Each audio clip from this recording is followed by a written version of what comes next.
Alright, we're back with another video.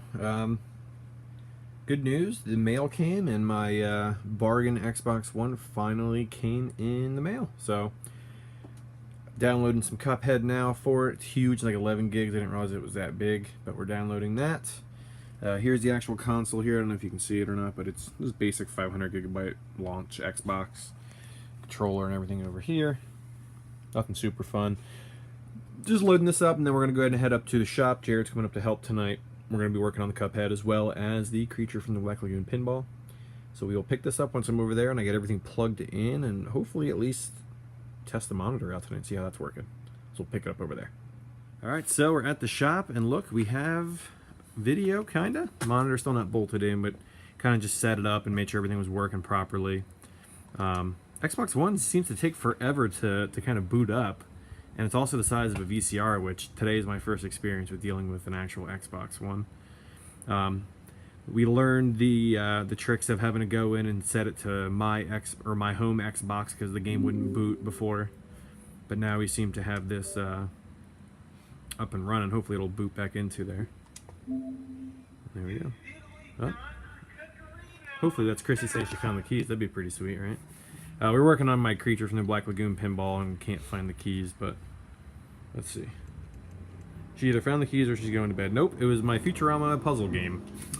Alright, so here's Cuphead booting up. Go running through the speakers and...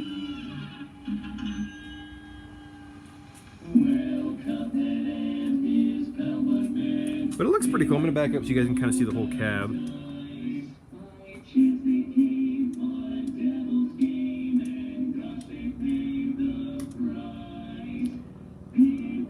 Do you have to do that every time? Press any button. Who are you? Good. Well, I guess just leave it on the title screen then. We're learning the lovely, goofy things of,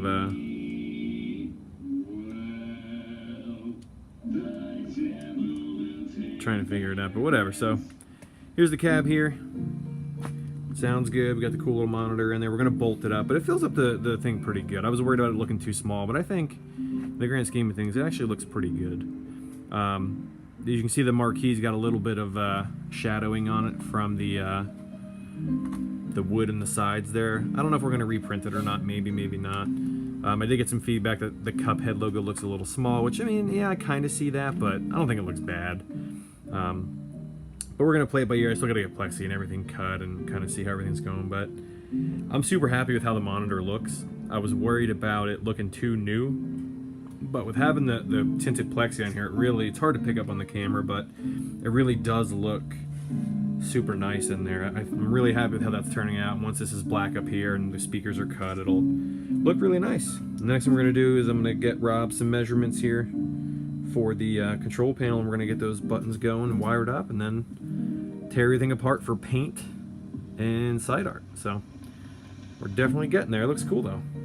But we'll film some more once we get the monitor mounted and maybe wire up some of the control panel and Brook Universal cords. But here's what she looks like today.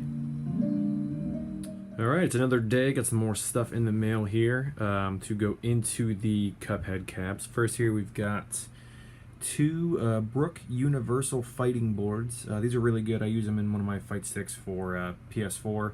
They actually do now also have Switch support, which really won't matter because we're just going to use them for Xbox One for the Cuphead cap. So these are cool. You just wire in your HAP buttons or SandWall buttons and stick right to the board, and then it outputs USB. So it makes wiring up a console into an arcade pretty easy. Next, I got this because it was like 10 bucks on eBay. It's a arcade thing, so I really planned for it to be dedicated Cuphead, but I figured every once in a while we'll throw some Pac-Man in there, and I guess it comes with versions of older games too, but it'll look kind of weird on widescreen, so mostly just Pac-Man 2 and Cuphead.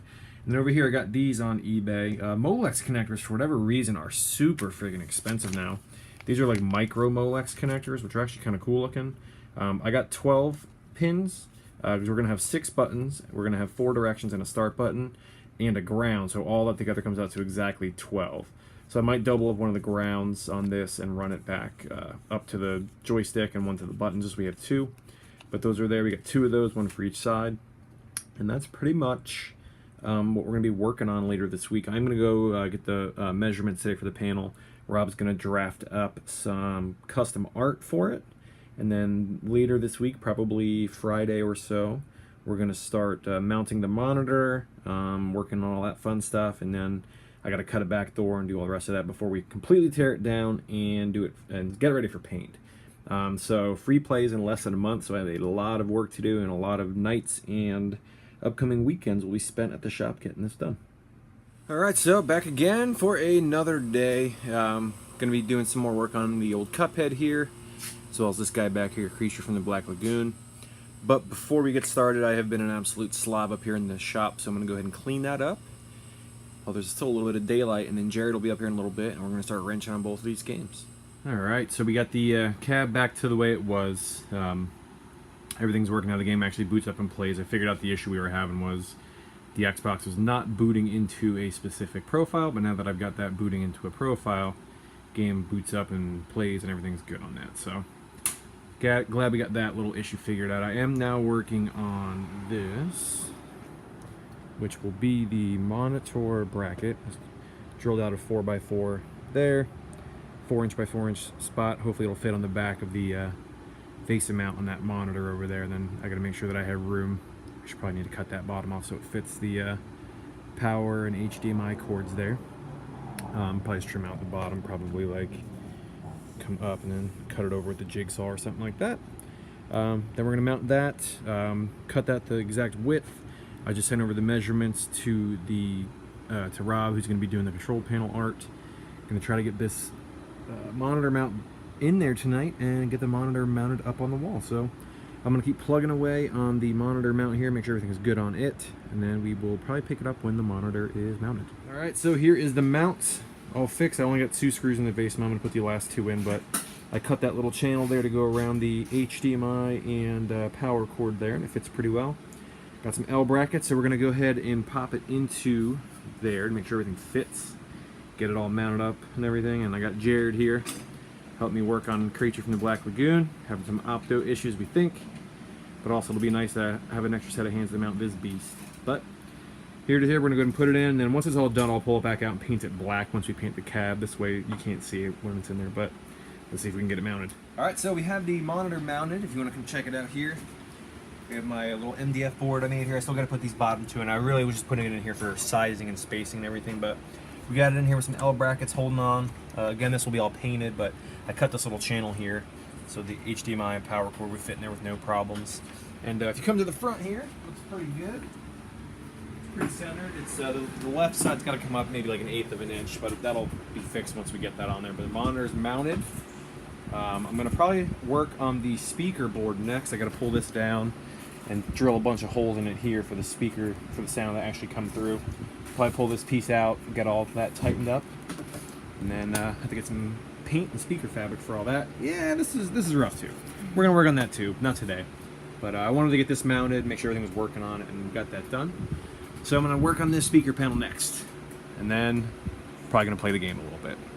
All right, so got the. I realized that I start every video with "All right, so." I'm gonna get a shirt that says "All right, so." But anyways, we have the speaker panel up here. I tried to put the holes as small as I could to get the sound through. This will have speaker fabric on it, so it'll be all covered up. Cool thing is I tried to drill the holes on an angle that even if you're looking up into it, you're really not going to see any light come through. So there's not, I think I put 12 holes here or whatever for the sound to come through, and it comes through pretty good. And then we got the monitor all balanced and good in there. So I'm going to work on tidying up. Of course, the Xbox is going to go dim as I'm recording. So probably this weekend on Sunday I'm going to work on wiring up the control panel harnesses while Rob drafts up all the art and everything. But I'm pretty happy with how the monitor sits in there and fills it up. It's not huge, but it fills it pretty good. But that's probably going to wrap it up for this one. So we still got to do the control panel, got to cover this, we got to cut a back door, and just do wiring, and it's pretty much playable at that point. At that point we'll tear everything down, fix these with Bondo, sand it, paint it, get the rest of the side art printed up and on here, and get my little 1-cent inserts here, coin doors. And then it's, oh, we gotta do the kick plate too, forgot about that. Gotta do the nice kick plate down there, and then it's done and off to Free Play Florida for a weekend. full screen, and then after that it will be in Flippin' Great Pinball. So that's going to do it for episode 2 of the Cuphead build. Stay tuned for part 3.